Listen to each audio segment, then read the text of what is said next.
So, welcome. Thank you so much for having me.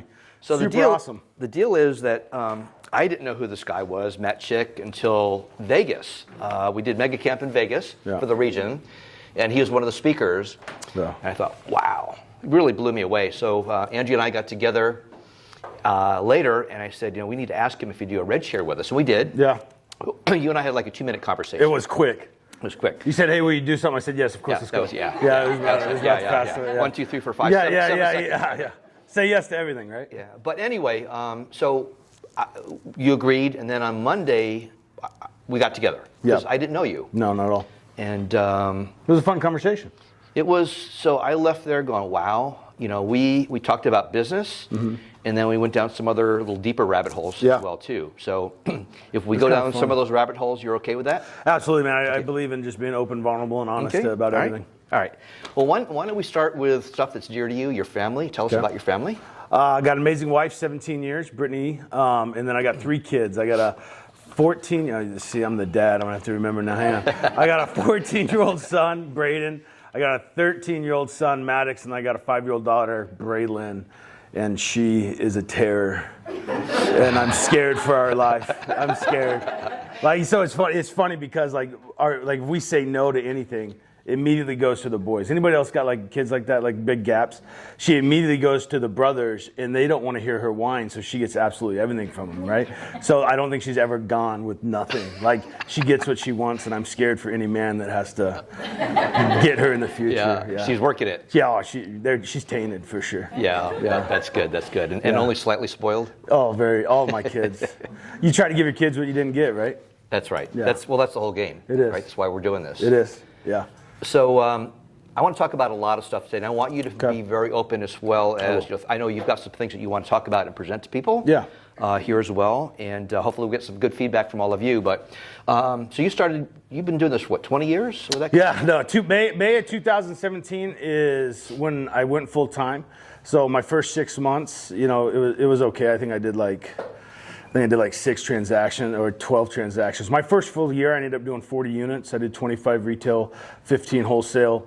Started a team my second year in the business, and now we just rebranded, so we just got out of our 4th year. So we just ended year 4.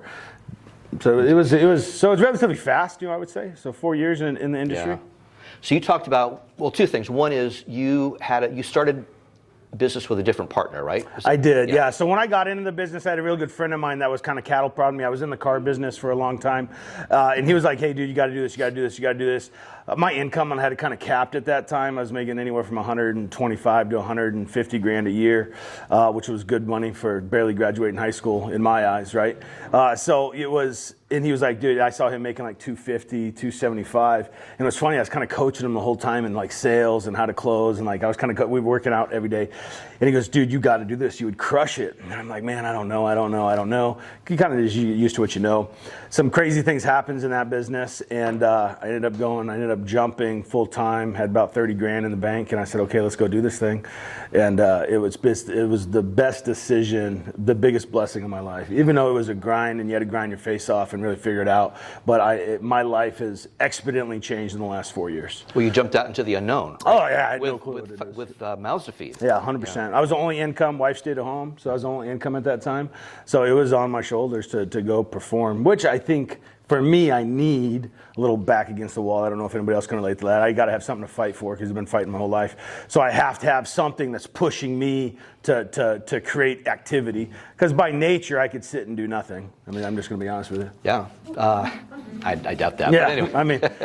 So what was interesting out of the conversation, amongst a lot of stuff, is you talked about the retail side and the wholesale side of your business. And I've never really heard people talk, even people that are into the investing side, talk about it in terms of that, 2 separate businesses. Correct. So we'll get into the wholesale more, but so if you could, so year 1, if you could break down, you took me all the way through each year, retail, wholesale side, and your sales volume. Yeah. So I knew exactly when I got, from running the car business at a high level, 65 employees, 200 transactions a month, and running that business, I knew coming here I was going to run this like a business. It wasn't going to be something where I was just going to be a sales guy and go make $500,000 a year.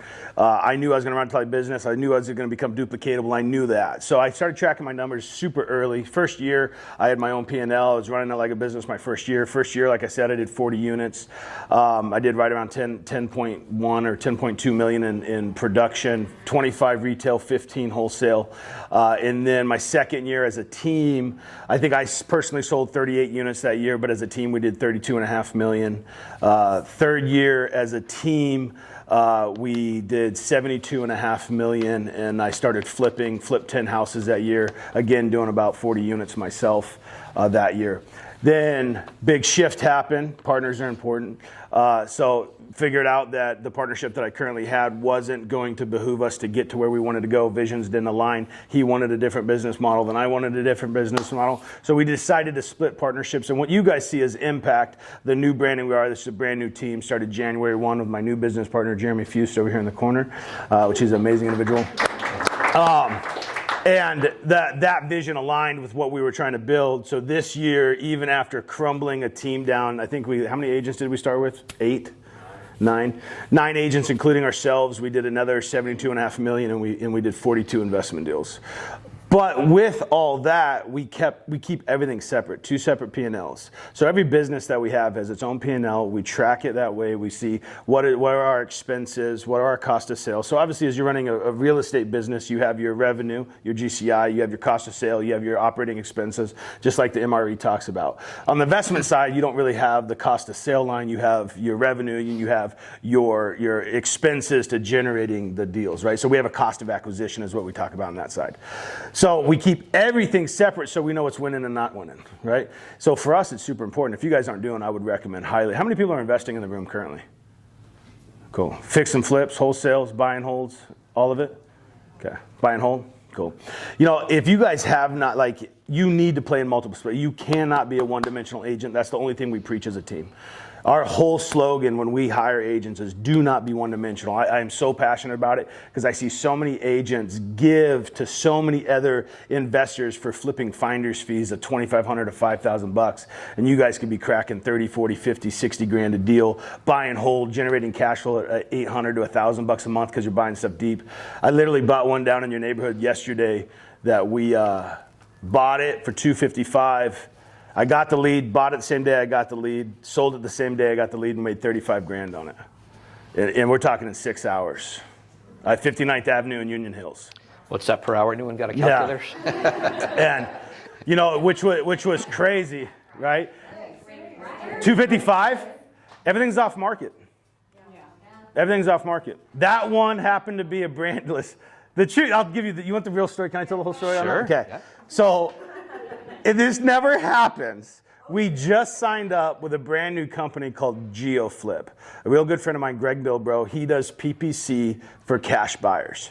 So Jeremy pushes me to spend a lot more money on marketing. I like guerrilla prospecting, slam the phone, door knock your face off, network with agents. I like that activity. Beat your head against the wall until it works.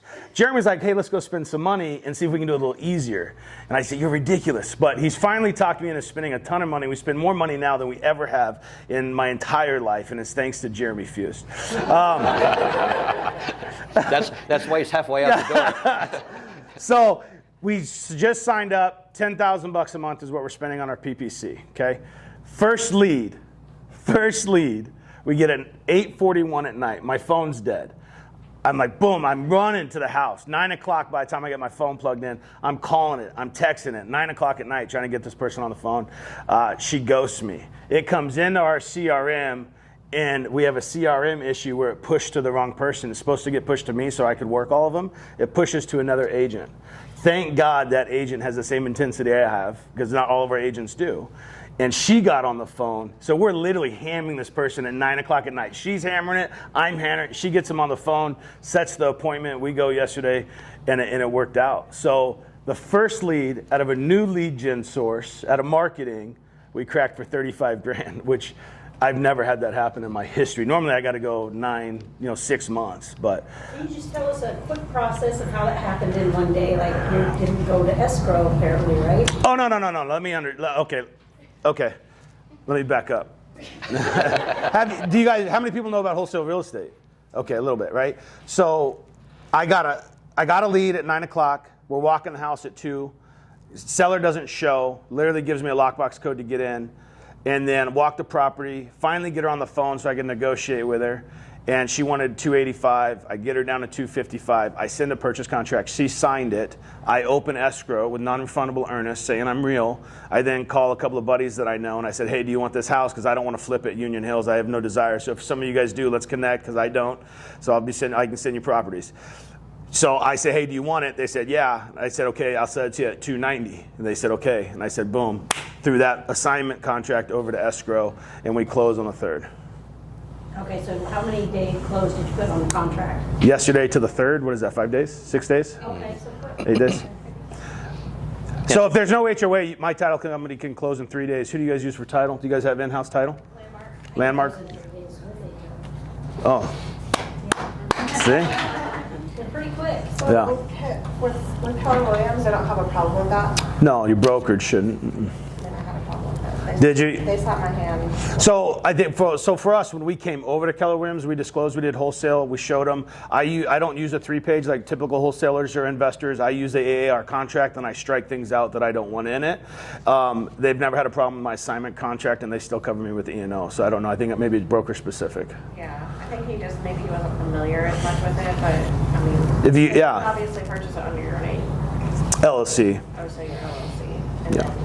Well, we could go through investing. I could do here for 2 hours just investing, but it's on assignment. I never purchase it. On an assignment, I never purchase it. I think it's because that one was off market, but do you still purchase on market? Yeah. Mhm. Okay. Yeah, and maybe sometimes I have to double escrow, But so like on market stuff, I let the agent come in, do a dual representation. If it's the same market center, they keep 100% of the commission, all 6%. I make my money on the flip, and we still close. If I have to do a double escrow, I will. Yeah. Sorry, Tom, we're getting distracted. No, I know. What shoot. No, I'm good. Well, I do want to hit real quickly, and it's coming through right now, the car sales part of you that you brought into, because I always thought, how would I do as a realtor in car sales? Because I'm more relational. Yeah. And I know, and we talked about this the other day, that I assume when you've got somebody at the dealership, if they leave there without a car, they're probably not coming back. Well, we do it. So we instill a lot of the same. That's not true either. Like we instill a lot of the same things. So let me tell you why. Because let's say I was a car salesman and you were my boss, because that's probably how it would work, because you're really good at what you do. So I would go, and I can't close a deal. I would then go to get a desk manager. Desk manager can't close a deal, right? So, and then what we do is we do a callback, right? So you guys leave the dealership. I don't know if anybody's ever walked away from a car deal. Then Tom gets on the phone and apologizes. Hey, listen, I noticed that we couldn't put a deal together. I want to apologize that we couldn't do that. What do we need to do to get you in the car today? They give it. Tom gets them back. Now we're back in the negotiations, right? So you can do the same thing in real estate. I believe real estate is sales. It just depends on your path. I'm actually very relationship too. I close being relationship. A lot of people think that when you're talking about selling, there's 2 basic types of selling. There's tactic-based selling, which a lot of people think the car business is, because you're going to be doing tactic-based closing, right? Now, there's also information-based selling. I believe in information-based selling, and that is I want to give you so much information you feel comfortable doing this, making a decision today. Now, what I am willing to do is put enough pressure on you to have you make a decision today, because most people don't want to make a decision today. They want to think about it, right? So I'm willing to put pressure on you to get a decision today, because I want a yes or no. Because there's nothing worse than a maybe that I got to go follow up with for 900 years. Mm-hmm. At least if I got a no, I can move on and follow up for 900 years. But at least I know I got a no today. But the transition from the car business to real estate was monumental. I've been training salespeople for 7 years, and there's high turnover in the car business, and that kind of intensity and passion and excitement. Like, I don't know if I would ever got out of the car business if my wife didn't threaten to leave me, because I was gone all the time. I don't know if I would have left, right? But she was like, hey, you got to make a decision. Obviously, I love my family way more than I love the car business. So I had to make a decision at that point. So it was like, okay, I'll go do this, but the transition is so. Now, I loved the fast pace, the craziness, the get across the kitchen table and close. I love it in real estate still. But I think like what you're hearing now, that passion, that enthusiasm, that little bit of a sales guy, what you're hearing now, you don't hear it on a kitchen table appointment because I've done it for so long. I calm myself down. Like I'm amped up right now. I'm so excited to be here. Like I'm jacked. I am jacked. Like I'm so excited to be here. I like that you guys are hearing that passion inside of me. And they hear the same thing when you're across the kitchen table. You just got to slow down a little bit. Does that make sense? Makes total sense. Don't be scared to But sell the shit out of maybe, people. So though. maybe you've got, obviously you know how to close at the end of the day. And when there comes across, what were the two terms? One was the Information-based and tactic-based. Okay. But ultimately, as they say in sales, always be closing. Always be closing. Yeah. You got to be closing in the next appointment, the next conversation. We teach our guys, like, get permission to follow up. If you can't get an appointment, you guys might have to take this. Oh, no, you're good. Here, why don't you take it? If we get a lead, you got to answer it. Sorry, guys. I should have turned that on silent. We just started PPC List at $500 a lead. I'm answering my phone in front of all of you. No, I'm just kidding. Just kidding. Sorry, Tom. But that's, what we were talking about? I forgot. Me too. We're talking about the two types of closing. Oh, two types of closing. And what we teach the guys in the office is always close to the next thing. Right, whether it be get permission for a follow-up, get permission for the callback, get the appointment, like whatever it is, always be going for the next thing that you can do with that client. Because there's nothing worse than a follow-up call that you're like, hey, I'm just doing my job and following up. I don't give it. You're not going to follow up that way. Why? Purposeful follow-up. Hey, you told me to check back with you. You gave me permission to give you a call. Like it's a totally different conversation than I just wanted to follow up with you again. Does that make sense? The words are better. The words are better. Yeah. Well, you got them to buy into and agree ahead of time. They're going to take your call if you call back. Yep. Yeah. Okay. And then when they ghost you, you hammer them. Like you guys are Keller Williams. Like we've adopted a lot of the KW philosophies, the 10 days of pain, on all that stuff. Anybody ever heard of the 10 days of pain? You guys. Oh, yeah. Like we amplified it. Like you get one of our PPC lead comes in, it gets called 4 times and it gets like 5 text messages without having to do anything. Like we're smashing them. Yeah, they think 10 days of pain is something else. So explain what that is. Oh, what is 10 days of pain for you guys? So I, as the director of growth, I run 10 days of pain and put them through a mega agent. Oh man. It's our prospecting system. So we call 10 days of pain our follow-up. So the first day, because we're 10 days of pain, it's funny for us, not for them. So the first day, it's literally getting 3 calls. I think it's 3 or 4 text messages. The next day, 2 calls, 1 text message, and it does that for 10 days. That it tasks our agent for 10 days to get 2 or 3 calls in, 2 or 3 text messages.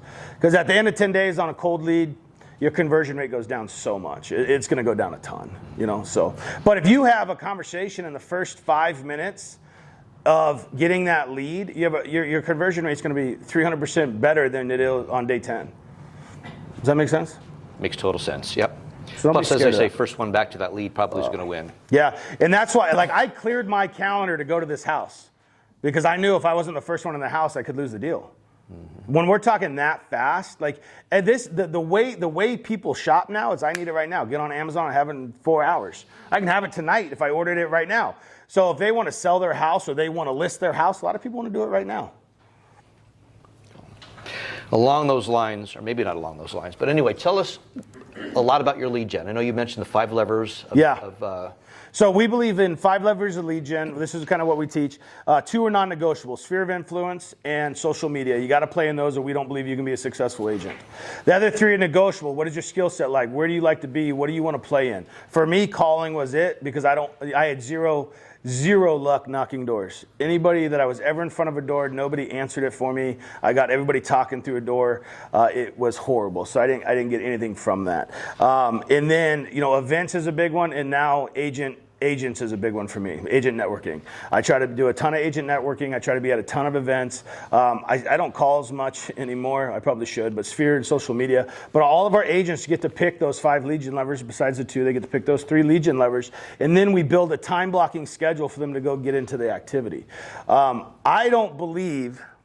would say we don't believe if you're only doing one thing that you will go as fast as you want. I truly believe that 75% of your business, your first year, will come from your sphere and social media. 25% will come from your efforts. But we all have a life that we want to live, and this is what I try to tell everybody, is we have this lifestyle we're trying to get to, whether it be a $50,000 lifestyle or a $500,000 lifestyle. It takes a certain amount of units to get to that lifestyle.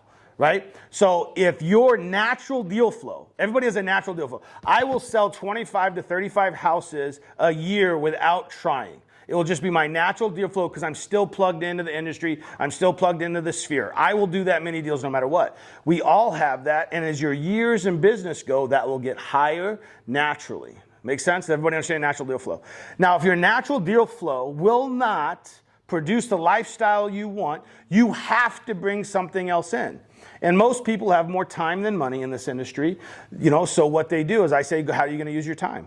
We'll be door knocking, open houses, motivated sellers, agent networking, whatever those are, you got to figure out how you're going to use your time.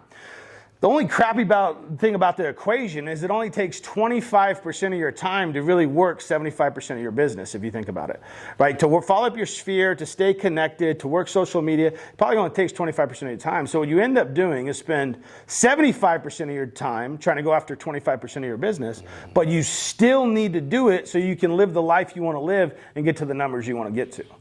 Did I confuse anybody with that? Because I felt like it was a mouth. That's an MREA, right? The funnel, right? In other words, if you're always relying on your sphere only, you're probably not going to live the life you want. And you got to dump it in. And none of us got in this business. I mean, all of us got in this business to make six figures, right? Everybody wants to make 100 grand, but the truth is 100 grand is a lot of money when you get there. And then when you get to 200, it's really not that much money. When you get to 250, and then you go, okay, I want to start investing. And then you get to 300, 350, and you're like, hey, it's still not enough money, right? You get to $500,000, you're like, it's really not that much money, right? Right? Because then you start doing stuff that you probably wouldn't have done when you made 50 grand a year. Has everybody in here had a job? Yeah. A job in some time in your life, right? Yeah. You know what we talk about all the time, you're worth what you can create. I think I said this in Vegas. Everybody always our entire life has been telling us what we're worth. You're worth 40 grand a year. I was worth 150 grand a year to the car business. Why? Because I generated that much value for the car business and revenue. That's what I was worth. But the truth is we're worth what we can create.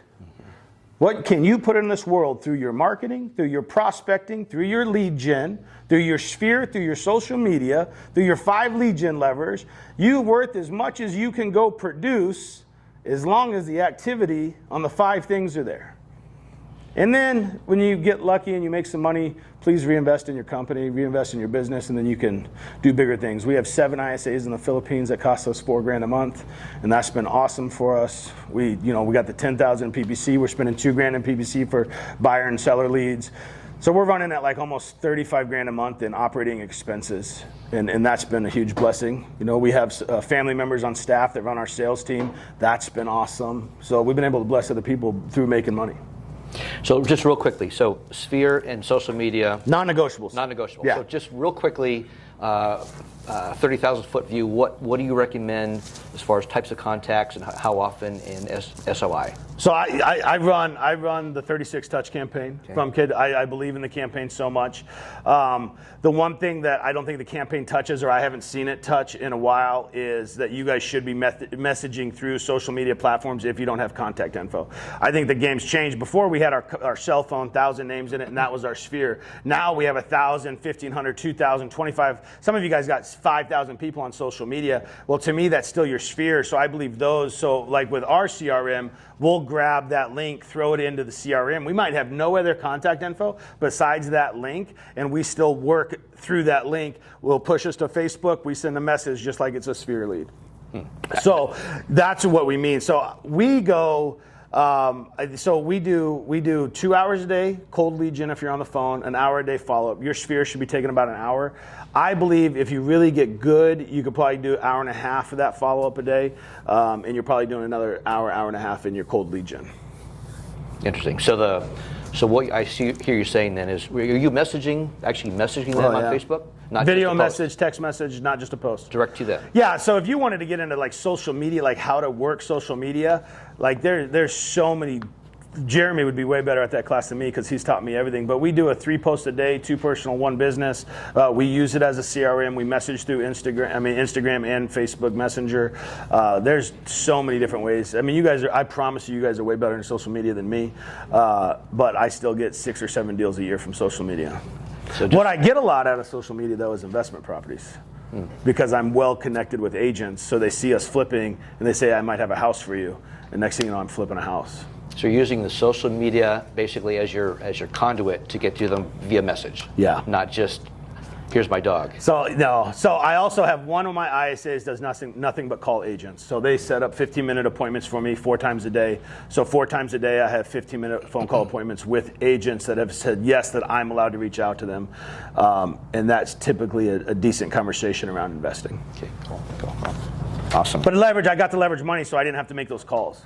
Because honestly, there's not a worse cold call in the world than to a real estate agent. There's not a worse phone call. Like, there is so many other calls that I would rather call than an agent on a cold call. Right. It's horrible, right? Tell me I'm wrong.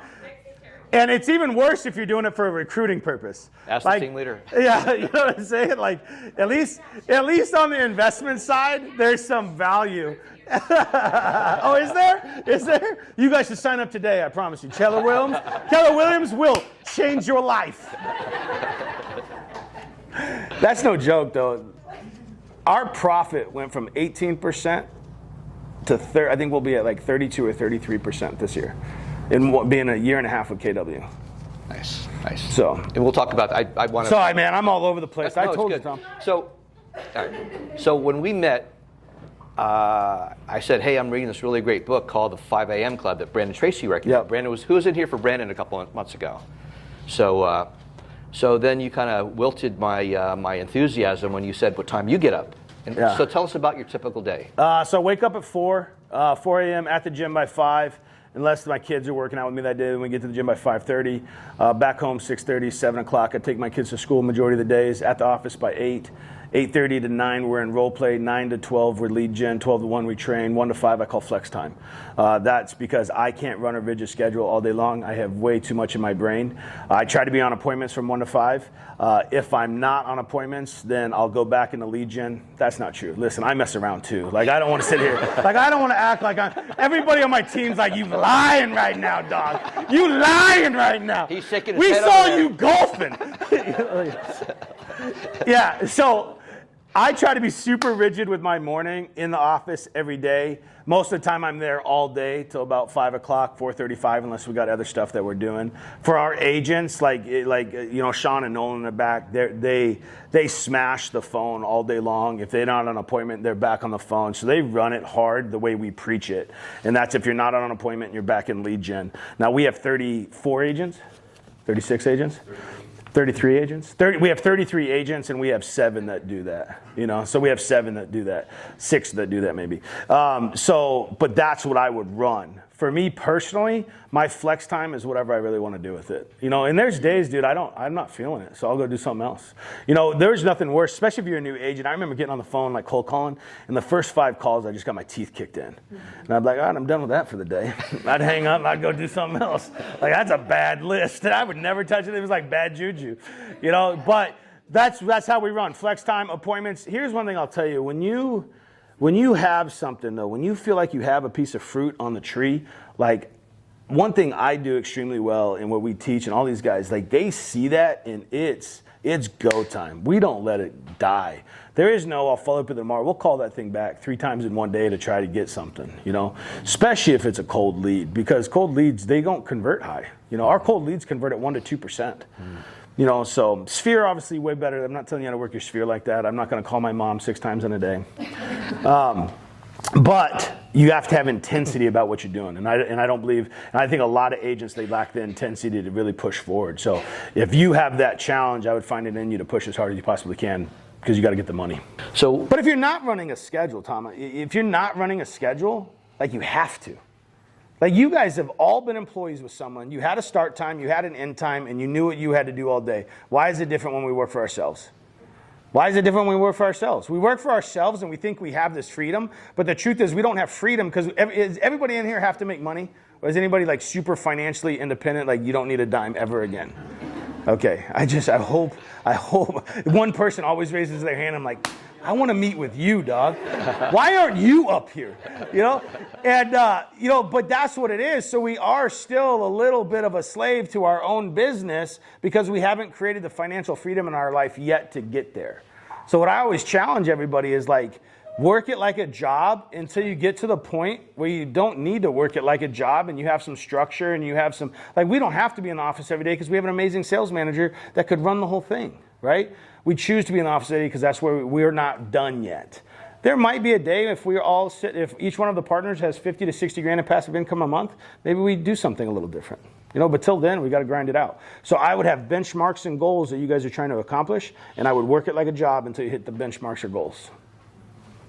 I agree with that. If you don't give yourself the job of lead generating every day, then guess what? You're going to be back at a job, and someone's going to tell you to go lead generate. And then you'll go do it because somebody else tells you to do it. Nothing worse. Yeah. And then you see the total revenue, right? You see, this is what killed me, man. I would sell a car, I would make $1,000, and then I would look at the company would make over time on that same vehicle between financing, the front end and the back end, and then service. You take that same asset, that asset's worth 15 to 20 grand to the dealership, and I made $1,000. Mm-hmm. It's like a kick in the teeth. Yeah, that's why they call real estate brokers broke. Yeah. Right. Yeah. But we'll learn more about how to fix that later on. So on Monday when we were talking, you made the comment. You said, "I don't do small talk well anymore." I don't. So I think that was your quote. It is. So I don't know if I read that question. I would have dodged it. No, I'm just kidding. I was just kidding. No, you said you suck at small talk. I do suck at small talk. What does that mean? So I think as you get on this trajectory and you get on this path, you start wanting to get around big thinkers, right? You start getting to want to be around different rooms and different people. And I find myself like, I want real depth in relationships. I want real depth in conversation. I want to really get to know people, understand people. So for me, like you see the same person over and over and we ask the same flipping 5 questions. How's the family? How's work? How are the kids? Like we ask the same questions. And I'm not saying that they're bad questions to ask, so I don't want it to come off wrong. What I'm saying is I feel like we have lost as a society the depth in relationships that we need to be successful. So for me, it's hard anymore, but it's also weird to meet someone and be like, what are your dreams? That's like people look at you like, what, dog? I just met you. Like, so I get how that's awkward too. But like, it seems so much more empowering and so cool when we have real depth in our relationships and depth in our conversations and things that matter to us anymore. Like, do you guys really like small talk? Does anybody in this room enjoy it?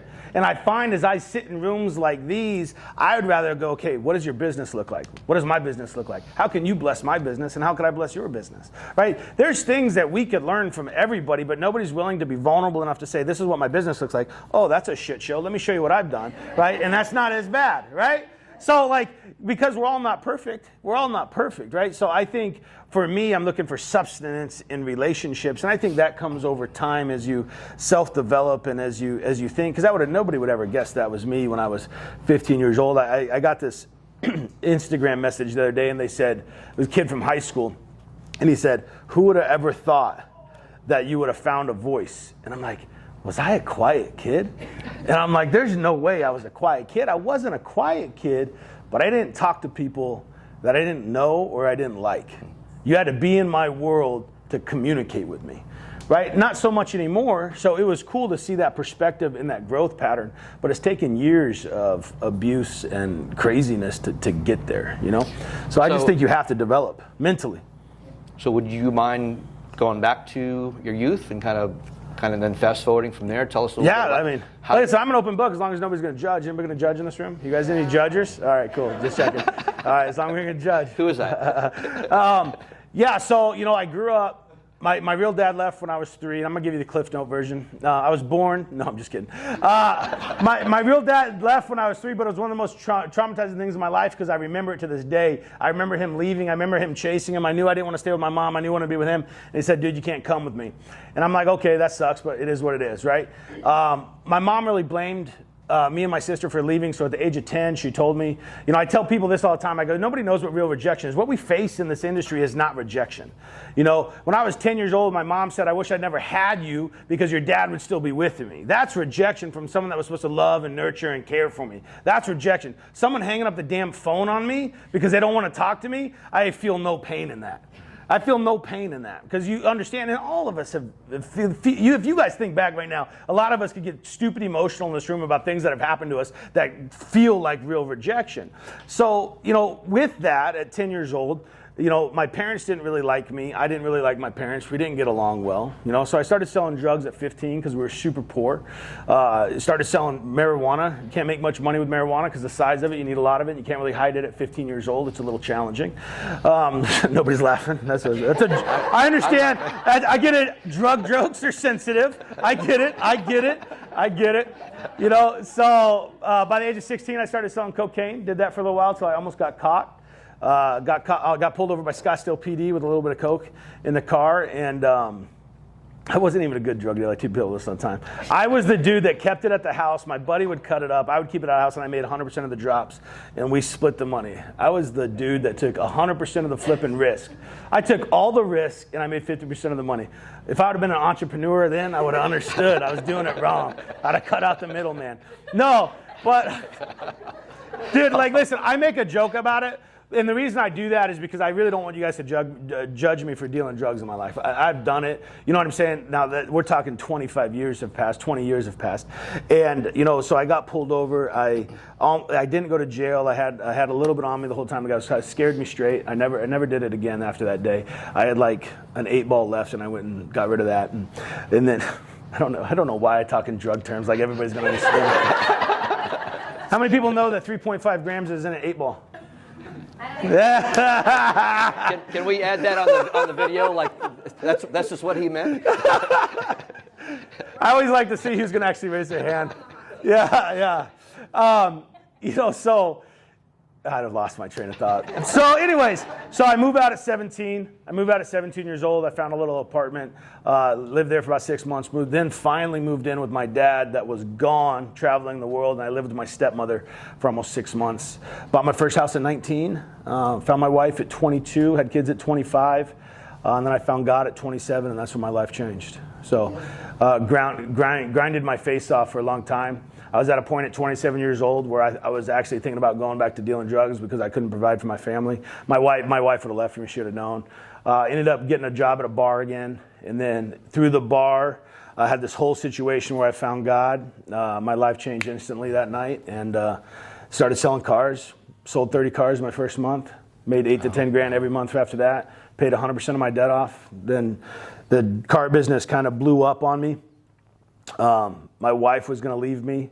And no clue what to do. I was supposed to go into a COO position, travel the world, and open up these dealerships. That opportunity didn't come to me. They told me I could stay where I'm at. My wife said, "Hey, I've raised 2 kids without you. I'm not going to do it again," when we had our daughter. And I said, well, I got to make a change. Didn't want to lose that. So I quit the car business, cold turkey, got into real estate, and then now what you see is what you see. But it was that time at 27 years old where I redirected my life and did something different. And that's the big takeaway, man. If it wasn't for what God's done for me. And listen, my life has been full of trials, fights, abuse, beatings, like emotionally, physically, doing wrong things a long time. Like I did it the wrong way for at least 19 years of my life. I barely graduated high school, almost got suspended out of elementary schools. Every place I went, fought all the time. Like I was a degenerate child. I was an angry child. Like if you said something to me, I'm still reactionary. Jeremy challenges me on this all the time. I'm a very reactionary person. You get what you get with me. If I feel something, you feel it, right? Good energy, bad energy, any different. Like I've tried to change, but sometimes I can be like, what? You know what I'm saying? What are we doing? And it's so important though, because I don't want to get into like a sermon here, but I'm going to give you something. I think this is so powerful. Even in the struggles, we find our greatest gift, because the greatest gift is to be alive. So even getting beat, the emotional, having the challenges, the abuse that we felt as humans, we should be grateful because we're still breathing. Because as long as we're breathing, we can make a course correction.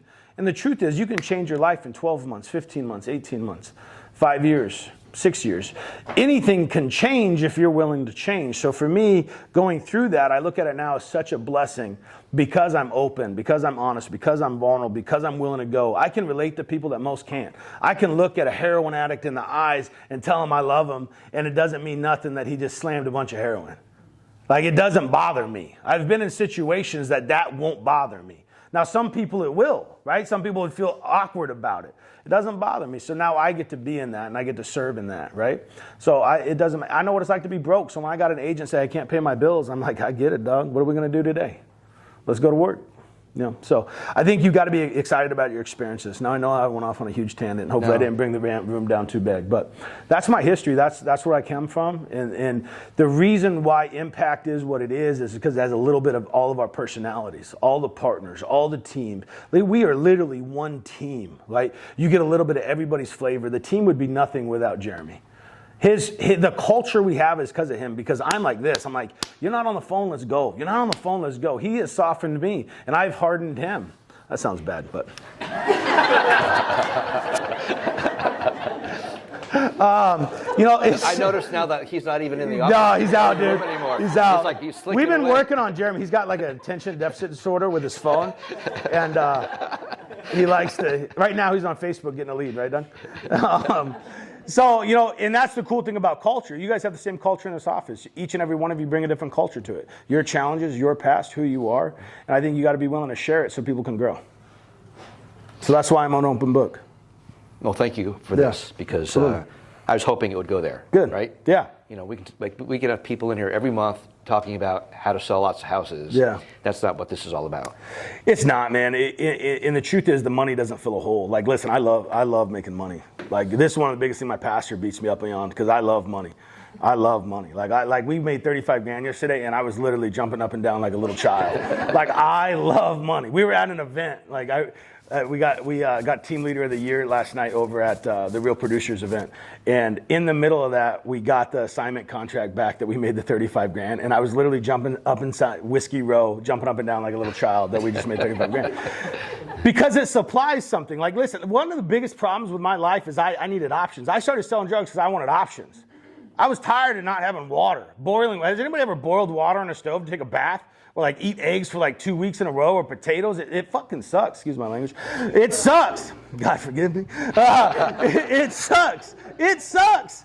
My kids will never know what that's like. I want my kids to have options that rich people's kids have. Now, they're not, like, there's different levels of rich that I've found out in this world. There's rich, and then there's like, oh my God, or like, just float a personal jet to, for a day.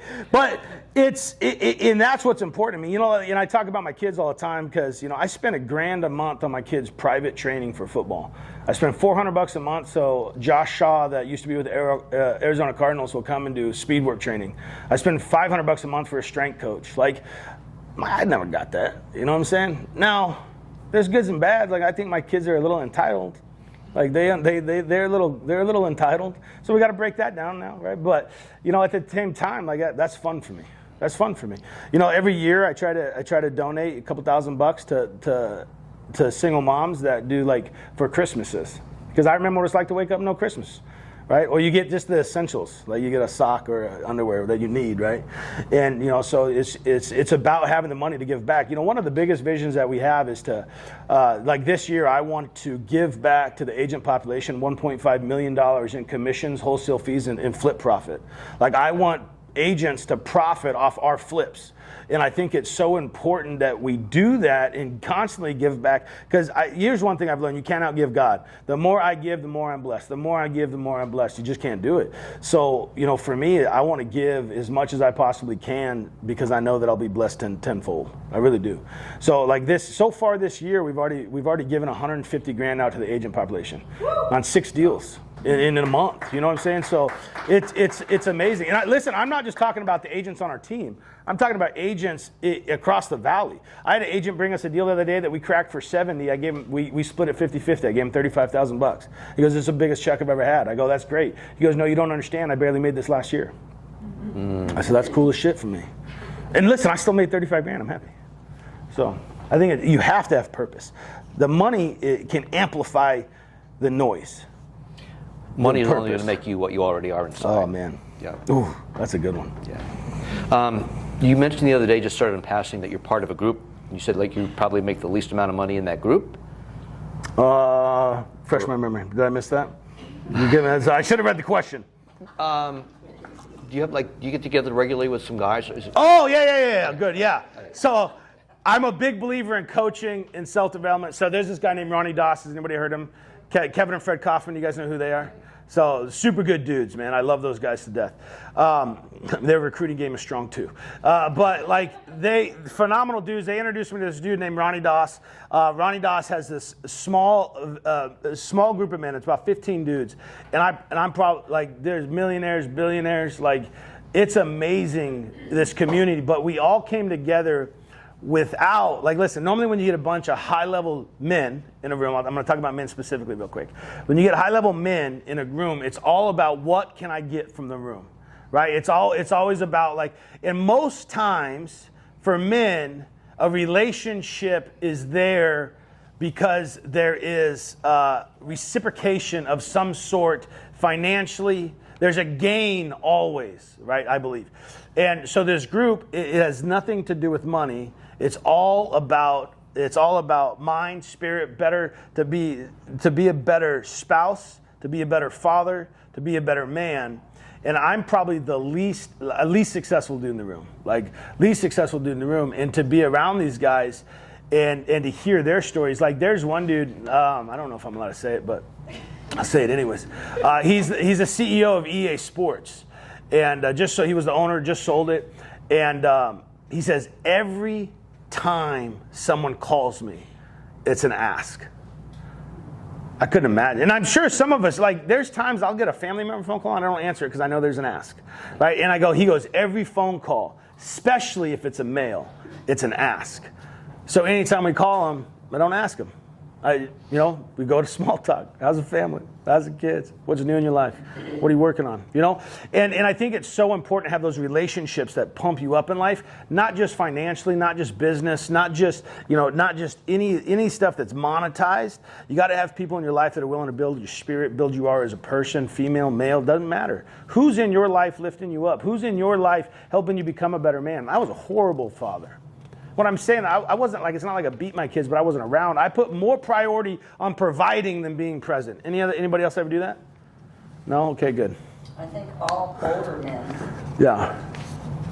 Like my dad was like that. He cared nothing about us, Yeah. but he cared about fighting for us. And I've had this conversation with my wife. It's not that I care less about them. It's that I care so much about them, I'm willing to sacrifice my time with them to make sure they're taken care of. Right? Because I'm the one that misses out. Like when I was in the car business, I missed out birthdays. I missed out everything. Games. I missed out everything. And it was always that I was the bad guy for missing out. I saw it as a sacrifice to make sure I provided, which is a mindset shift I needed to have as a man because it's obviously important to be there for your kids. Yeah, but in your mind, you weren't doing anything wrong because I understand that totally. Yeah. And there's times I still don't, but I'm way more purposeful about like just if it's on my calendar, I don't money or not, I don't let it change it. And now, like we fight with my kids. We go to sparring with my kids. Like I'm coaching football, and that in this industry has given me that opportunity. Making $450,000 a year kind of helps with flexibility. However, I would contend that anybody who gets purposeful about their calendar, 100%, can do what you're doing. 100%, income-wise and time-wise. 100%, yeah. So, yeah. Yes. So I've done a few wholesale deals and I have a couple of contacts, so I'm just gonna go through a scenario. This might help you actually. But if I come across a home, which I have, and I have a few investors in mind that I like reach out to, wholesalers specifically, would you be one of those? Yeah. Okay. So that's what you're talking about as far as sharing. Yeah, so let's say you brought a deal, and let's say we made $50,000 on that deal. I'm gonna split it with you 50-50. So like I had, that's something I do. So but if you're a listing agent, you come across a home All the time. Oh, yeah. Like, should we put money into it or should we just, I'm like, hey, it's not probably going to be resellable like this, but like if you. My last 3 all came from listing agents. So you'll give us your contact information? Absolutely, yeah. Okay. Listen, if any of you guys want to invest, like I'm down. That's not why I came here. This a little bit why I came here today. But like if you guys want to flip, I'll partner with you on it. Like you guys want to wholesale, I'll partner with you on it. And I'm talking legit partnership. If you want to be in the flip space and do something with us because you're not doing it on your own yet and you just want to learn for 3 to 5 deals, I'll split profit with you. If you want to flip on your own and you don't think you have the construction side, I will 100% give you RGC and you can use him and he can flip 50 houses a month. He big time GC. Like if you guys need that contact, and he's cost plus 25%. He'll run the whole job for you. It's no money, right? He'll do it start to finish. He'll blow and go. Like my last flip he did in 3 weeks. It was nuts.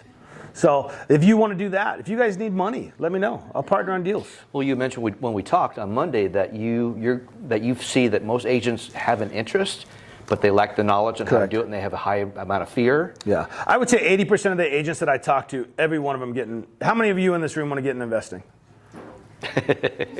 That's because we all know where the wealth is at. But the challenge, what stops us are a couple things. A, I don't know construction. Is that anybody in here? Don't know construction. 2, I don't know where to find all the money, right? And then 3, I don't know how to go get the deal. Right? And that's honestly what it is. And all you got to do is solve those problems. The money will always be there if you have a deal, I promise you that. Here, every one of you have a sphere. I would write down anybody in your sphere that you can profile that you think you have money.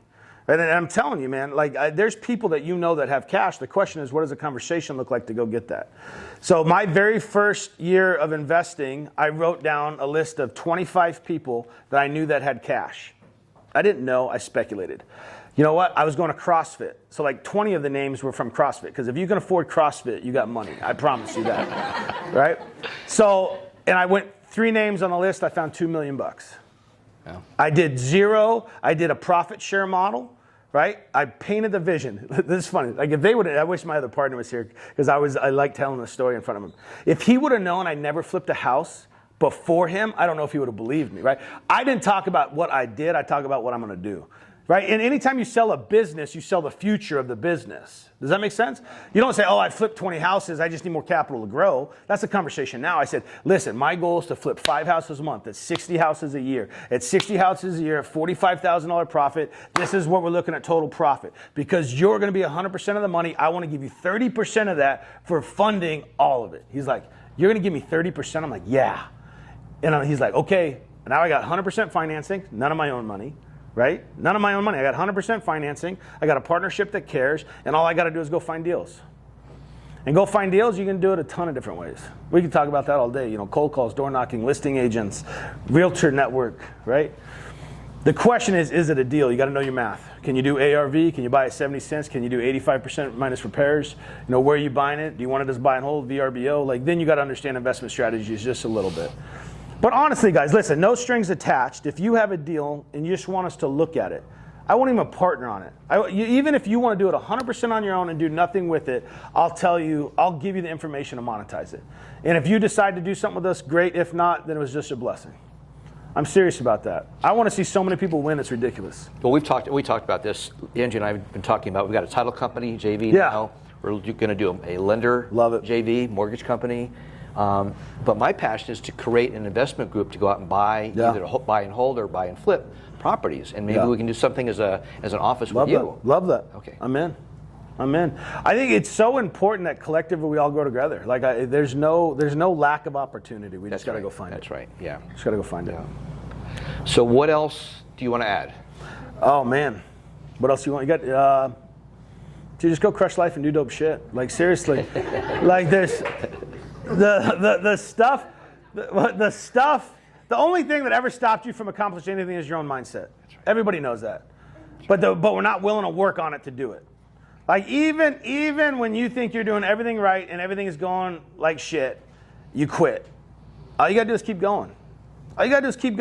It will break. It's like Novocaine. As long as you're getting coached right, which I'm sure you're in an amazing office, you guys got a ton of coaching.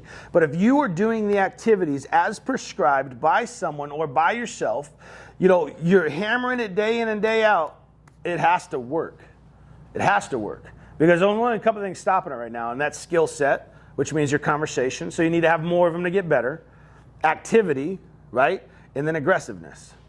If you're not an aggressive person, what I mean by that is when you see opportunity, you run towards it rather than away from it. Stop thinking about shit. Put it on the board, write a contract on it, figure it out as you go. I'm serious, man. If you always give yourself an exit strategy, what risk are you taking? You're not taking any risk if it's calculated. So don't be scared to lock stuff up and see what happens. That's not true. Sometimes I say stuff that doesn't make sense. What I mean is run hard towards the opportunities. If you actually write a contract, perform. Because there's nothing worse than someone that doesn't perform. If you write a contract on something, be prepared to take it down, wholesale it, do something with it. Because there's a lot of crappy wholesalers in this industry that lock stuff up at such a high number they can't sell it. The seller just moved out of the house to North Dakota thinking they're going to close and then they cancel it. Don't be a jack. Don't be a jack. That's trash. You're a trash human. If you know who you are, you are. Do you have? I agree 100%. It all. That's $50 to get it. No, I'm just joking. Oh, is it? If it's a deal, answer it. We'll do it right now. Do I owe $50? But it starts here. Oh, all of it. You met how many inches? Like the average head I was thinking about. What's the average? Like from one ear to the other. How many is that? Like 8 Jeremy's inches? is 9. 9. But think of how that 9 inches totally screws with your head, with what you accomplish and not accomplish, right? It's not like a meteor that's going to wipe out the Earth is coming toward us. It's that space in between here that totally sabotages us all the time. Does that make sense? And you just got to get it right, and then you time block and you run toward opportunities. But you got to think first that I can do that. You gotta truly. You got to love yourself for one. Like if you don't love yourself, it's hard to do anything. So like if you take it all the way back to the root, you got to find out why you enjoy you, why you love yourself, and why you're worth creating what you want to create. And then you got to get the information. And then once you get the information, you got to go get in the activity. And then once you get in the activity, you got to be so bullheaded, aggressive, and no quit that you don't take no, and you just keep going. You just keep going. And that's the framework. Love yourself. Get the information. Work your I almost said the F word. Work your tail off. Work your tail off and do it over and over and over. Like we flipped 42. Okay, so our makeup of our business, and I want to 42 last year, 22 flips, 20 wholesale. We only about $1 million. It's only about $1 million profit. Okay, net profit only about $1 million. We've done 6 in the last 30 days, and this is the law of momentum. In the last 30 days, do you remember the numbers on it? You don't remember the numbers on it, do you? How much we've made? Yeah. So on the 6, I think we crashed 70. So 70, 60, 35. It's like 250, 260, right? 1 month. Last year we made $1 million. This month we're going to make let's just call it 250. We're going to make 250 grand. Now I'm going to give probably, I think I'm splitting, I think 100 goes to some other people. So we're going to make $150,000 this month, right? And it's just starting to create steam. Yeah. 42, get to 100 this year. That 100, now let's say average wholesale goes down to 15,000, whatever. Now let's say on that 100 we create 2 million. We're going to double our income through consistent activity and determination. That's it, man. That's it. Nothing else changed. We didn't do something different besides put more money into PPC. That's all we did different, but that's not going to generate $1 million.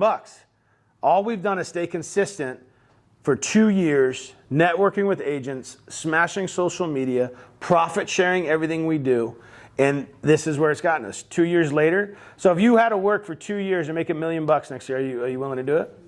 And I love retail. That's not true. Jeremy loves retail. He runs all of it. The investment deal is so much better. Like I like retail real estate. It's fun taking care of clients. It's a blast. But are you sure? That's a car business to me, Tom. I know, dude. I'm trying to work my way back out of a hole. Retail's great. Go do it. No, it can give you the funds that you need to go invest. And I promise you, when you get a couple investment deals and you crack 40, 50 grand on something, you're going to go, this has to be part of my business. And that's why we teach agents day one, doesn't matter if you're 1 day in real estate, 1 year in real estate, or 10 years in real estate, invest. You're the investor first. And then after that, let's go service our clients. And it's a huge win-win. It's a huge win-win. So work on yourselves. Find out what you need, and then just go run the hell out of it as hard as you can so you can go crush life and do dope shit. Any books, audibles you recommend? Oh, so many. 5-second rule if you have a problem with activity. That's a great one. Power questions if you struggle with questions. If you're not role playing, I would role play every day of the week. We still role play. A ladder Louder for the people in the back. We role play every day. Me and Jeremy role play. Like, we're in it, dude. Like, we role play every day. I've been role playing for 12 years. Yeah, I was going to say, if From you're in the car car business. business. Yeah, I'm a huge believer in training. Any sales training you get, your Brian, like any sales training, you get compound effect. That's a great one. It's all about the little stuff. That was a good one for me. Because, what's the one? Anybody results driven? Like, you're always looking for the next result. Is anybody like that? Oh, I'm not going to remember the book. I'll send it to you and you can tell everybody. But it talks about enjoying the journey. Because that was really important to me. How do you really learn to control the journey? I'll have to find that. Power of focus was good. There's so I could pull up my Audible and give you 100. Like, I probably go through. I think last year I did 36 books. So I am a big believer in it. I'd go to any seminar you can that betters yourself. Every training that you can, every role play you can. What I don't do is I don't prescribe one way. Make it yours. Like, everybody's personality. Everybody gives me a hard time. This is how I dress every day. I go on $1 million listing appointment. My last 2 houses that we sold as a listing agent was over $1 million, right? So I'm actually the luxury agent dressed in a hat and a black T-shirt. But like, I truly believe be yourself. Because there's nothing, you don't have to be any different to be successful. Just go be yourself. Just get around the people. Like, I don't know how many houses sold, but you only need 1%. If you got 1% of all the houses that sold in Arizona, you would have an amazing life. You'd have an amazing business, right? So, just go create it, but go do you. Go be you. If someone looks at me and goes, you're not what I want to do, that's fine. I don't care. That's okay, right? In the beginning, I wasn't that way. I tried to suit everybody's personality because I wanted to make all the money, right? But now I really believe if you're yourself, you get more opportunities. So don't change who you are. Just know you're perfect, exactly who you are. Each and every one of you guys are perfect, dude. I don't know you, but I already love you. And it's like, seriously, and sometimes we miss that. Like, we are perfect in every way. Every way. We are exactly who we're supposed to be. All 365 pounds of me. I'm exactly who I'm supposed to be right now. I'm allowed to evolve. I'm allowed to change. But I am perfect, and I can go create whatever I want. And if I can go create whatever I want, I have all the permission in the world, and I don't need anybody's approval. I don't need anybody's recommendation. I want to be surrounded by great people, but if they're not willing to run, get the fuck out of my way. I have a question. Yes. Can you walk us through a scenario or like a listing appointment where you're meeting with a potential seller and you're not sure, like how do you, like when you get to a house, to a listing appointment, do you already know this is going to be a wholesale deal? Am I going to? No, great question. So, like a regular sale? Does anybody know what a Foursquare is? This is, you're not allowed to steal. You can use it, but it's mine. Just kidding. So a Foursquare is when you go to a car dealership and they draw an X, old school car dealership. Oh, I love it. And they say today you're going to buy it for $45,000 with 20% down. Your payment's going to be X. And we're going to pack you $1,500. So I came up with a Foursquare real estate. So there's really 4 options to sell your house, okay? And what I do is I take them through that. So I draw 4 boxes, and I say the first option. Most agents today, if you were to ever interview another agent, this is 99% of the agents what they're going to do. They're going to say that you have to list your property retail. Now with retail, there's certain things that you have to be willing to do. You got to be able to have an inspection. You got to be willing to wait 45 days. You got to be willing to list on the market, showings. I list all that stuff. And I say the cool thing about retail is you're always going to get the most amount of money. You're going to net 92% of whatever we sell the house for.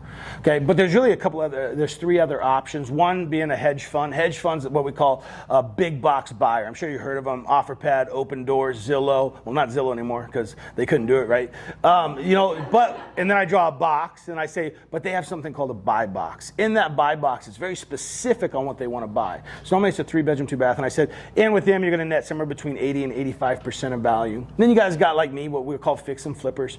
And what we do is we buy 10 days, I do everything we do, but we have to buy it somewhere between 70 and 75% of what was called ARV. It's after repair value, explain that. And then I go into, then there's these people out there called wholesalers, and these guys you really want to watch out for. They're buying at 65, 60% of value, and I cross them out, and then all they do is turn around and sell it to guys like me that pay a little bit more. I give them their options, and I said, hey, which one resonates with you? 98% of the time, they always say retail. Oh, that's great. When can I get picture schedule? Immediately transition, right? Everything's a performance, guys. Like, listen, I truly believe this. It's a performance at the kitchen table. As soon as I asked them, which one do you like? They say, well, let's go retail. I say, perfect. When would you like picture scheduled? And then boom, I have my contract. I handwrite my paperwork. I turn it around. We're signing listing agreement. And they said, well, we like the hedge funds. Cool, here's what I'm going to do. Listing agreement. Why? Because iBuyers only pay you 1% if you bring them deals, right? Listing agreement, right? So now I get 100% of my commission if I sell it to an iBuyer. I take it to Open Door, OfferPad. I used to take it to Zillow, which was a really good option. I still sell it through their platform and still charge them 3%. If they say cash, I have a purchase contract, AAR form. Boom, write out my purchase contract at the dollars that I want to buy the house at. They sign it. I open escrow. Well, That was a very fast kitchen table appointment. That's awesome. Thank you. That's what We kind of coined it option-based selling. You have to give sellers options. There's too many options out there for you to believe that you're the best option. And that's the biggest challenge with real estate agents, is that we believe that the best thing to do is to put it on the market retail so they can get the most amount of money. You know how many sellers would sell for convenience? Well, how much market share does Open Door and OfferPad have? They've proven the concept. They have the model. They do nothing but structure it different, right? They're still buying at a deep enough number. Now, their model is to do 1,000 transactions and make 1% per deal, which I can't do that. I want to make 10%, so I got to buy it deeper than them. But if that's the good option, I'll send it over to. We've probably sold 10 houses over to Open Door off of a listing appointment. Still collect on those. We probably collect 2%. But what did I really have to do? You know, so I just give them options. 2% of the time, they're in that. 2% of the time, they say, yeah, we'll sell for cash. You're going to know. You're going to walk in. It's going to have a smell. It's going to have a look. It's going to look a little beat up. It's going to be like, I really don't want to list this house. Like, if you're like, should I refer this out? It's probably a good deal to buy. Does that make sense? Yeah. And the West Side's full of them, man. The West Side's full of them. Driving for dollars, dude. If you guys aren't driving for dollars out here, I'd say you're missing the boat. Every time I drove to the office, I would drive through a neighborhood that's older, and I would stop, and I would just go knock on the door, you know? And my favorite script is, if you know a house just got flipped in the area, my favorite script is, hey, we just helped the Smiths, pull the track record, we just helped the Smiths over here. We paid cash for the house and helped them rehab that. We saw your house is very similar to theirs. We would love to give you a cash offer on it. Have you ever thought about selling? Does that make sense? I like the 4 quadrants because the public's confused now, right? Yeah. They don't know, should I hire you as a retailer, call OfferPad? So you put it in your little diagram, it makes sense to them. And what I like about it is I knew, and this is the car guy in me, I knew I'm signing something. Well, we want to talk to OfferPad. Well, the greatest thing about it is I've already built a relationship with them. Typically, they'll give me a little bit more money for the house than you could potentially get by sitting on your loan. Why don't you go ahead and let me offer it over to them since the relationship's already there? Okay, perfect. Right? I now control it. If I can control it, like 2 rules of selling: 1, always agree; 2, take responsibility for everything. Right? If you take responsibility for everything, you now control the outcome. If you give responsibility for, 2 rules of selling: 1, always agree. Why do we always agree? Not to make them right, but why do we always agree? Make them comfortable. Make them comfortable. Diffuse the situation. I can act like I agree with you, but still give you a disagreement in the context. Like, hey, I totally understand why you feel that way. I totally get what you're seeing and how you see it, and then go into what I need to do. 2 is take responsibility for everything. Because when we don't take responsibility for it, we give power away. And if we give power away, we can't fix it. Right? So my wife is mad at me. Well, that's her fault. She's got a bad attitude. Can I fix it? But if I go, my wife's mad at me, let me look inside. What did I do? Okay, I could have done that better. Now let me go grovel, because that's what all men have to do. And just kidding, ladies. Just kidding, ladies. Just kidding. It was supposed to be funny. You guys are allowed to laugh. Now I can go fix that, right? Same thing with real estate. Same thing with sales. If I didn't close at the kitchen table, you better be self-reflecting on why, because there was a reason. You didn't provide an offer. You didn't get to the root problem. You didn't close, right? I don't believe. If someone's really motivated to sell and want to sell now, I don't believe that anybody's unsignable. Mm-hmm. And I've done some crazy crap where I'll sign it with an out because at least I got a signature. Mm-hmm. I had a cash buy deal one time that we signed, let them have a 10-day out. Dude, they still closed. I left with a contract. I opened escrow, sent them all the docs. They could have canceled any time. They didn't. I think we made 40 on that. So like just options. Don't pigeonhole yourself knowing one way. And now there's so much other stuff out there that we don't even understand. Like there's the sub 2 stuff that I'm just cracking the surface on. I would love to figure that out. You know, we just did a seller carry flip. That was a home run. I think we got 40 grand in it. We're going to make 60. Seller carried the whole time, no hard money costs, baked in the holding costs into what we paid for the house. Like to pay 40, to have 40 grand into a house and we're gonna make 60, it was kind of like a new epiphany for me. So now every appointment I'm like, can we sell a carry? Like, what can we do? No problem, because we got to pay cash anyways. But well, what I'm rambling. Hopefully agents are thinking. Yeah. So one thing listening to you occurs to me, Brandon. I keep talking about Brandon, but everybody, the top people in this industry, they read a lot. Okay, so start reading. If you're not a reader, then start reading. And if you need books to read, come to Andrea, myself, Matt. I throw another one that's a little bit out there, but still a great read. It's called Supernatural. It has nothing to do with ghosts and goblins with Joe Dispenza. Becoming Supernatural. Becoming Supernatural. That's a great book. In other words, really upping your natural abilities to extraordinary levels.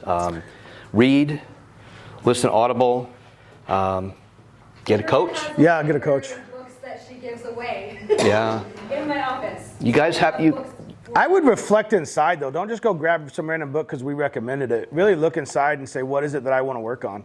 Because here's what I'll tell you. Like has anybody read Atomic Habits? It took me 6 times before I was ready to read that book. Because I was getting into it and I was like, I don't want to read this. Don't force the book either because you're not going to use anything from it. And I think Grant Cardone said it the best. He goes, yeah, I bought a $35 book, but I'm looking for the $1 million decision. I'm looking for the $1 million idea and the $35 book. After that, I have no problem paying for as many books as I can, right? But I always look, okay, what is it in my life that I need to deal with right now? Right. My last one was activity. Jeremy called me out last year. He goes, I think we got lazy. He goes, I think we could have done more. And I'm like, dude, you're so right. We had the machine turning, did okay income-wise. We had a lot of fun. But he's like, dude, we could do more. Man, he lit a fire under me. Like the last 3 weeks, 3 of the deals are mine that we found.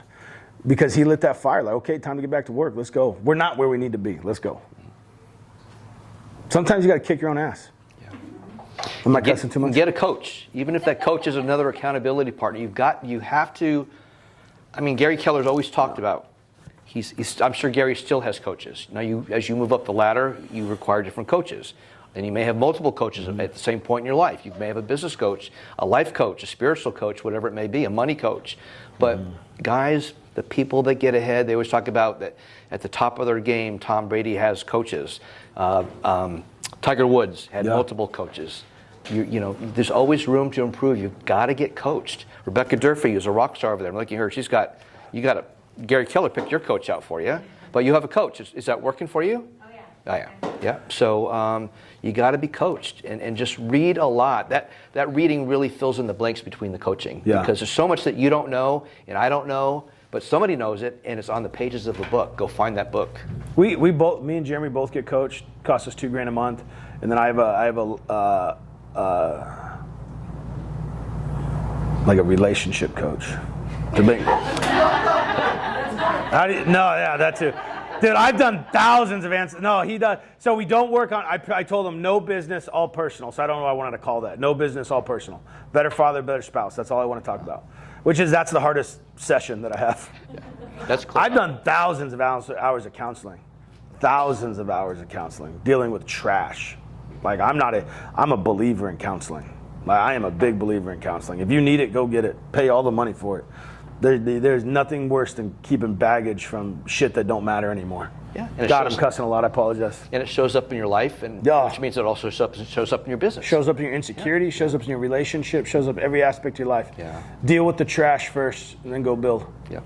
And go make a lot of money. If that's what you want, go do it. Yeah. Don't let anybody stop you. And the other aha is just add something else to your retail plate.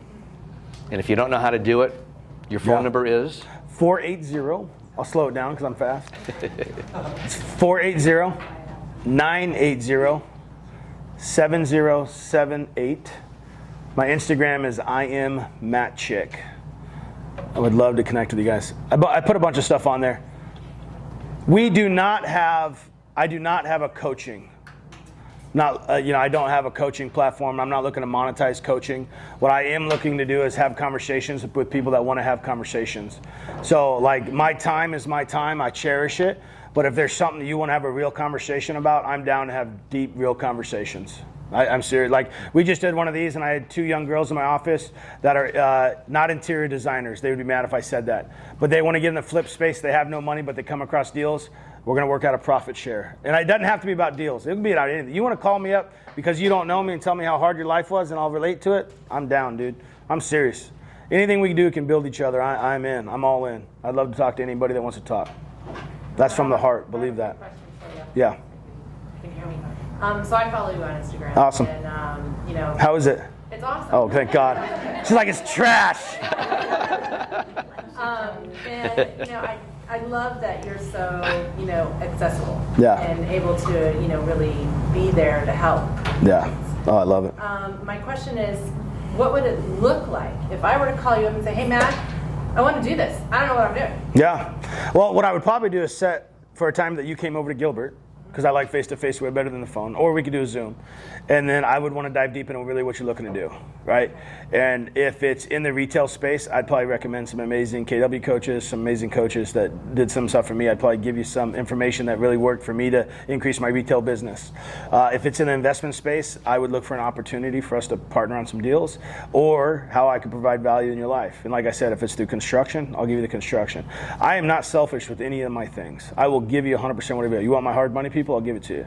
You want me to be the hard money on a deal? Let's do it. You have a deal, you want to monetize the deal together? Let's do it. Like, it doesn't matter. What we would do is find out what is the portion, the gap, just like with anything. What's the gap? And then I would give you the information to fill the gap, and then it's up for you to go do the work. And then once you did the work and we found something, we either do it together, or then I would be more than happy to coach you through how to do it. Because I'm off, and here's the truth. If you go find a deal and you don't know if it's a deal, if you don't want to partner with me or partner with me, at least bring it to me so I'll tell you if it's a deal. Like, don't go do something on your own if you don't have the information, or get somebody else in here to tell you what's up, because you can make a mistake and it can cost you money. So because I'm here, because I'm saying what I'm saying, is I will look at anything you have and I'll tell you how to monetize it, even if I don't participate. Does that make sense? Yeah, totally. Yeah. I did a flip in Scottsdale and barely, escaped with my teeth. Me too. I had a, real crappy partner, but Yeah. whatever. And so, there's this element of analysis paralysis and everything. Yeah. Oh my God, It's not- I'm gonna do this. I don't know. I'll tell you in 15 minutes if you should do it or not. And 10 of those minutes is going to be me finding my computer. Or I'm going to send it to Sean, and Sean's going to go, and I'm going to go, Sean, is this a deal? He's going to be like, no deal. I'm like, hey, sorry, I can't do a deal. No, I'm just kidding. But we'll look at highest and best use. We got to know strategy. Are you a buy and hold, or are you not a buy and hold? I don't buy and hold unless I can get 100% of my money back out. So if you wanted like a crazy buy and hold person, I'd be sending you over to Steve Valentine. That dude's a stud, dude. That dude's 10-minute, I've had a couple 10-minute conversations in this industry that have changed my trajectory. I had a 10-minute conversation with Templeton Walker. I built my business around how Temp built his. I do retail way better than Temp does. He does investment 900 times better than we currently do. But I will beat you, Temp. Just know I said that. Just kidding. Cut that out. I don't want it too competitive. You should tell him. But like Steve Valentine, there's not a better dude in the industry, and he has a coaching program to look at wealth building strategies. Like that dude, I've offered, hey, deal, $500, I'll take you to lunch if you just help me figure out how to make this a deal. So he's a smart dude. There's a lot of players in the industry. Now listen, I want you to forget all their names and bring everything to me. But there's a lot of stuff that you can do. Okay. Yeah. And guys, I'm gonna be honest, dude. If I don't know, I'm gonna tell you straight up, because I would hate to be a reason why. Like, we have a spreadsheet that was created by a CFO that's pretty good when it comes to looking at a deal. I trust my gut. I don't buy off of appreciation, so I can be a little conservative. Sean likes to buy off of appreciation. Nobody laughed at that, Sean. So I'm conservative with my comp. I have a cake ARV, and then I have a push ARV. I only buy off a cake ARV that I know I can sell it for. My push is my gravy. If I get my push ARV, I'm happy I made more money. We just did a flip in AJ against the main Signal Butte University on the corner, like a gas station. And I had it at a 425. We sold it for, you remember it was 450. Sold it for 455. That was a push. I thought it would go for 450. I bought it off of a 4 1/4. that make sense? Do you have a question? Yeah. So, like, what would the scenario look like if, like, I'm door knocking and I come across homes that look like they have some eviction notices and things like that on their, door or whatever? I mean, what would I do? I mean, if I want to like partner with you, would I just give you a call right then and there? Yeah, call and text. Text is going to be way better. Call me if I don't answer. Text right away. I'll throw you in a group. Immediately, you guys will go in a group thread with 3 of us. You'll go in with both my business partners, Jeremy and Kyle, because we're all faster than just one. You have a house. You want a comp on it. You want something. I appreciate it if you guys comp the house first, because I'll probably ask you, what's ARV? What do you think it's worth if we rehab it? And what do you think we can buy it for? Now, let's say you're at a door. You don't get anybody. You knock it, but you know it's a good deal. You immediately take down the address. If you want to send me that address, I'll skip trace it. I'll send you back a number, and you can call it and beat it up. And then we'll split some deals together. No. Here's all I ask, because that stuff costs me money, guys. So if you really want a number, I'll give you the number. You guys have access to that stuff too. Don't get me wrong. But if you need something faster, you don't have the resources right now, I'll be a resource. And just think of me if you actually take the deal down, right? So it's not, because you can get title companies can pull stuff. If you're, door knocking and you're like, I think this is a deal, dude, I'll drive out and go on the appointment with you, or I'll send one of my guys. Like whatever. If you feel comfortable closing across the kitchen table, I'll tell you what to buy it at. You lock it up. We'll do all the heavy lifting for sure. If you have a listing, I'll let you guys keep 100% of the commission, both sides, all 6%. We'll make the money in the flip. If we wholesale it, we'll split. Here's what I like to do with that. I do want to be open about this. If you have a listing agreement and we end up wholesaling it, I like to put all the money in a pot, split that 50-50. So all the commission, the wholesale fee, split that 50-50. If you're like, Matt, I just want to keep my commission, I'll take the wholesale. That's fine. It doesn't matter to me. Do you have a particular price range typically? No, so I'm going out of my comfort zone this year. We would like to do a few $1 million flips this year. So we'd like to be at 1.52 mil. Everything up to this point, we've been $1 million or less is what I feel real comfortable making a decision on $1 million and plus in 5 minutes. I'm not as comfortable at $1.5 million, but we're going to do some bigger flips. What about location? Anywhere, Maricopa, Pinal County. Wholesale, we'll go Prescott, yeah. If we're going to wholesale, I won't flip that far. So we will wholesale it out there. We got connections to do so. Yeah. It doesn't have to, condo, townhouse, manufactured homes, 76 or newer, obviously for obvious reasons. Low-end manufactured home that we can buy for 25 and sell for 50, interested in that if it's a cash deal. We really try to monetize everything. I'm not joking. I believe as agents, you got to monetize everything. I don't care if we make 1,000 or 100,000. If we can make 1,000, let's go make 1,000, but do that 10 times, we still made 10 grand. Does that make sense? Now, a lot of people have a different philosophy. They don't want to waste their time, right? I understand that. So if it's a waste of your time, that's fine. I'll do all the work and we split the money. Does that make sense? Rebecca's got a question. Yes. I just want to know, I was showing Josh Shaw homes. Yes. He wants to be an investor. He wants to be Yeah, I know. I told him I can't. I've been trying so every time he comes to my house, I'm like, dude, you ready to do a flip yet? You ready to do a flip? He just got into cars. Did he tell you that? No. He's doing Toro. He's got 6 cars. Well, I'm talking to why. Oh, that's smart. You're talking to the decision maker. I told him I can't help him. Yeah. Area, so I wondered if you maybe.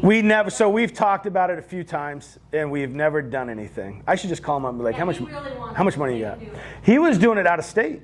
Was he? Yeah. Sounds like you should call his wife. I should call his wife. I don't have her number. That would be a little awkward. Again, deep conversation. I call the wife. It'd be weird. Yeah. I'll call your wife. You call the wife. Refer it out. You'll get a piece of the pie.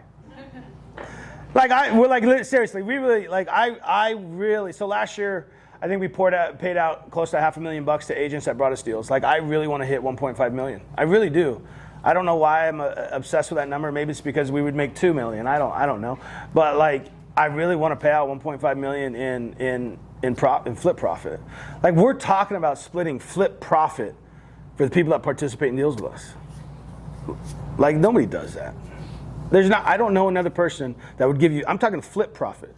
The wholesale and all that. I'm talking we flip a house, I'm going to share profit. Nobody does that. And the whole time you get social content, you can go act like it's your flip. Dude, I'm telling you, this stuff works. I know a dude now that's walking houses doing it like it's his. How much time? Did we go over? I have no idea. I apologize. She's all looking at her watch. Shut up. Yeah, now I'm going to be like, all right, Yeah, shut up, man. yeah. No, thank you so much Thank you. for this. We appreciate your time. And guys, Matt Chick. Thank you. Already had my agents texting me asking to have you come back just to do talk wholesaling. That's fine. I got a whole wholesale class that we can put together. We do a class. Okay. Yeah. We'll work on getting that on the calendar for you guys. And just so you know, this is something that we do every single month. Last Thursday of the month from 1 to 2:30. Our next event is actually going to be a special one. It's going to be our Red Chair panelists coming back from family reunions. It'll be February 24th right here. All of us that are going to Florida, sharing our takeaways from finally being back in person in Orlando. I'm assuming you'll be there. No, I'm not going. Well, for those of you that are going to Florida, we're going to have a great time, and we're going to bring all of that back here for you. So, And then we have March. March, we have Andrew Monahan, and that's also March 24th. Andrew Monahan from our very own Market Center, talking about how he built his business as well. Yeah. So thank you guys so much, Matt. Thanks for having me. And Thank you.